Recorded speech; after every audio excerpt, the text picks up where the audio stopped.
up, Two Hype Sports family? I'm Heath Dunkel, and with me now, the head coach of Alcoa football, Coach Brian Nix. Coach, thanks so much for joining us today. Yeah, thanks for having me on. Absolutely. Well, we're excited to have you and continue to introduce you to our fans more and more. A lot of them already know you pretty well, but continuing to develop that relationship now as the head coach. And your first off season, your first spring practice, your first summer practice, and now kind of getting into the thick of things. We're almost here. Your first full season as a head coach. How you feeling? Yeah, it's been exciting. You know, there's just, with any new responsibilities, you experience growth, and that's what you want to make sure that you're growing as a professional. You know, as a coach, you want to continue to get better, and there was a lot of new challenges, and it allowed me to grow, it allowed the staff to grow. You know, just guys that taking over more responsibility. You know, with Gary having been here for so long, and then so much of the success he had, just on the offensive side of the ball, just as far as the leadership position.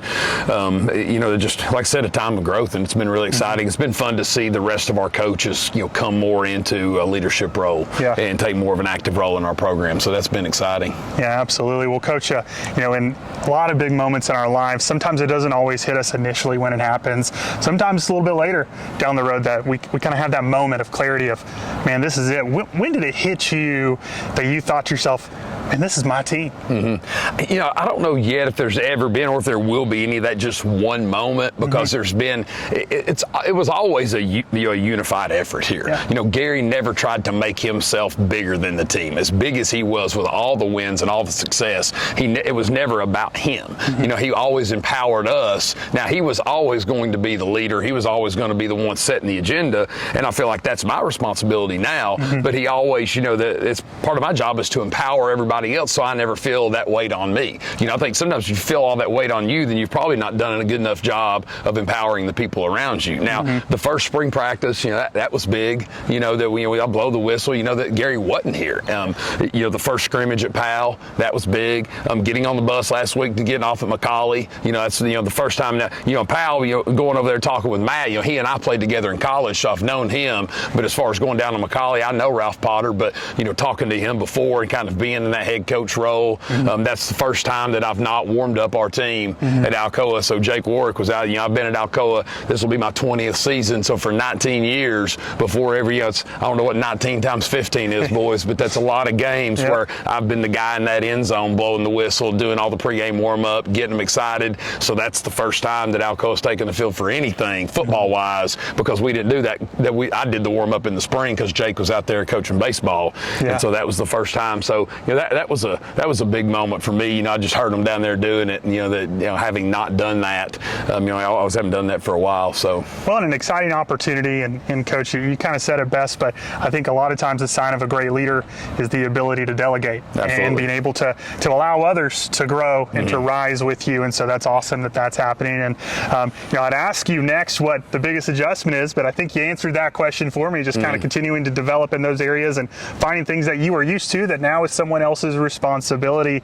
But my next question for you is, in year one, what's the expectation for yourself and for this team? I think, any time as a coach, you've got to look at, what does success look like for this team? And how can, it's such a cliche, but how can you get better every day? Did our offensive line, you identify, okay, here in this scrimmage, here are the 3 things that we need to address this week. And then hopefully we take the field on Friday that we see progress in those 3 things. And I think, here, obviously, the expectation of the program is you want to win the state championship. These kids want to beat Maryville. That's, to say anything other than that, you're lying to yourself. You're lying about you ask these kids what they want. That's what they want. That's the state championship. I mean, it's 100 degrees out here right now. When we play the state championship, we're going to be putting up Christmas lights. That's you can't do anything about that. Did we get better today? Did we work on those individual things that we identified on Monday when we told us position groups we want to get better? Have we done that this week? That will get us to the point now we've made progress towards our goal, winning big games like Maryville, like West, those non-con, winning you got to win the region, then you can set up your home playoff games, then you go on the road for the semifinals this year, just in all those steps it takes to get back to that point. So everyone talks about, the end result is always here, the expectation you want to win the state championship. But if you're saying right now, do we win the state championship today? Well, that's not possible. Did we get better as a team? Because you can get worse at practice. I think it's something that we've always said. You can come practice for 2 hours and get worse. You're getting bad habits. You're just going through the motions. sometimes you get in your mind when you struggle and things go bad that you just resent there's all these things. And as much as anything, especially like today, like when it's so hot, you're conditioning your mind as much as your body. Yeah. Mental toughness is important, absolutely. And Coach, speaking of impact and things you're doing to continue to get better, one of the things I've noticed over the last several years is when I have written stories and talked to a lot of different players on this football team, one of the questions I always ask them is, hey, who's made the biggest impact on you? And one of the first people they typically mention is you. A pretty awesome thing for yourself, but I kind of want to know from you, what does that mean to you, and why is it so important for you to develop these young men on and off the field? Someone did that for me. I think if you're in this sport for anything but these kids, if that's not your first, now I love winning the games. I love the X's and O's part of it. That's the fun stuff. The hard part is getting them dealing with their off the field issues where they're not making good decisions and trying to get them to understand the implications of this decision they make when they're 16, when they're 20, when they're 25, getting them to understand the importance of schoolwork, getting them to understand what they do now will affect the rest of their lives. But someone did it for me. I think of Jerry Thompson and the impact he made in my life. David Ellis, the impact that he made in my life. In college, Jim Pavo, Phil Wilkes, just these guys who made huge impacts in my life as a coach. And I would not be where I'm at without them. And next to my parents, and my papa was probably the biggest influence in my life. He was a Baptist preacher, and I saw him always giving of himself for other people. He would work at the plant, he would come home, eat, and he was out the door. And he was going to serve the community, to serve his congregation, and it was always about people. It was always about, he was talking about this person needs this person needs that, and there was never a judgment on his part. Anyone who was having issues, he was never talking about how bad this person was. He was talking about how tough of a situation they were in, and he was always trying to help them out of that situation. And I think that's right, and I really empathize with kids today. I think it's harder to be a kid right now than it's ever been. And probably harder to be a teenage boy right now than it's ever been, because there's so much judgment on everything they do. Everything they do is viewed and scrutinized, and they're expected to act like an adult when they're 15. I make stupid decisions and I'm 45. And so we're so quick to point the finger, and I think that's why it's so important with those kids that you try to make them understand, but that you empower them and just realize, you always ask them, and I always ask them, what do you want? What does success look like for you? It's like we talk about as a team. Well, success in the end for us, the state championship. All right, well, here's all the things we have to do to get there. What does success look like for you in 5 years? Here's all the things. It's a Nick Saban quote, but it takes what it takes. There's not, it's the biblical analogy of a narrow path. There can't, if you tell me you want this, well, there's only certain ways you can get there. If there's this, if you want a championship, you want to have this job, you want to have successful, you want to have a meaningful life, then I can pretty much tell you whether the choices you're making are good or bad. You got to tell me what you want, but to me it means everything. And then they're going to play really hard for you on Friday night. If they know you care about them as a person. I always say that Mickey Andrews at Florida State, I don't know that Mickey was an X and O genius, but those defenses, and I met him at a Alabama coaching clinic when he was speaking, and you could just the energy and passion, and you go back and watch those films, and those guys would have died for him. I mean, they were just physical and violent because he invested in their lives. He cared about them as people, and because of that, they played really hard. And that's what I hope as if you judge me as a great coach, that my defenses and our whole team now, that we play hard, we play fast, we play physical, but they do it for each other and for the coaches because they know we care about them as people.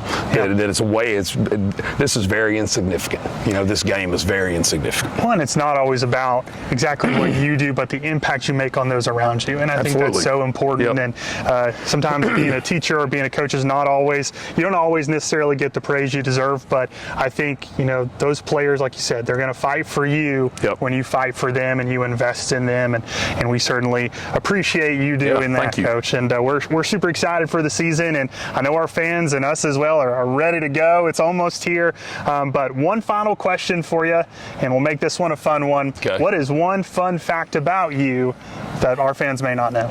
I love outdoor stuff. Probably snowboarding's probably my favorite. I could, we lived in Colorado for 4 years, and obviously high school football is a lot bigger here. My family's here. East Tennessee is a great place to live. But about January through March or April, I miss Colorado really bad, because I love big mountains, and I love, so anything outdoors. I like to mountain bike, I like to surf, but snowboard, I love to scuba dive. Scuba dive is a lot of fun too. But just anything outdoors, I think I could probably go off and if I had a little bit more survival skills and live in the woods. But I like being outside, and it's great now because I can do it with my family. You know, both my kids ski, my kid, they snorkel, they mountain bike. So that, you know, it's such an added thing, you know, that now they're old enough to do some of that stuff with me. But any outdoor stuff like that is, it's a big part of my life. And I love reptiles. I got we were in Peru this summer, and I got to hold an anaconda. So that was always like and we got a little python at home, but I could have a room of snakes. You know, I've always been into. I had like a 10-foot python when I was in college, and I've always been into reptiles. So. Well, Coach, you have exceeded my expectations when it came to fun facts. Okay, yeah, I love it, and I don't want to be the typical anything. You know what I'm saying? I never be all in one camp, and there's so much to get into and enjoy, and you know, about the only thing I don't do is watch a lot of TV, but I'm into most, you know, going out and doing stuff. So. Well, I think the adventure life is a fun one for you, and I would say after the season, why don't you delegate a little bit more, and you can go do some snowboarding and get all that out I of your do system. plenty. I do plenty. You know, that's why I can never be a college coach. So, yeah, I like my free time too much. So. Well, Coach, until then, we're happy you're here on this field and working with our boys and working in this community, and we couldn't be more prouder of you and thankful for you, and I appreciate you taking the time with us. Thank you. Appreciate it. Yeah, thank you. Thank you, Coach, and thank you everyone for tuning in. We hope you enjoyed it, and the season's right around the corner. We'll see you soon.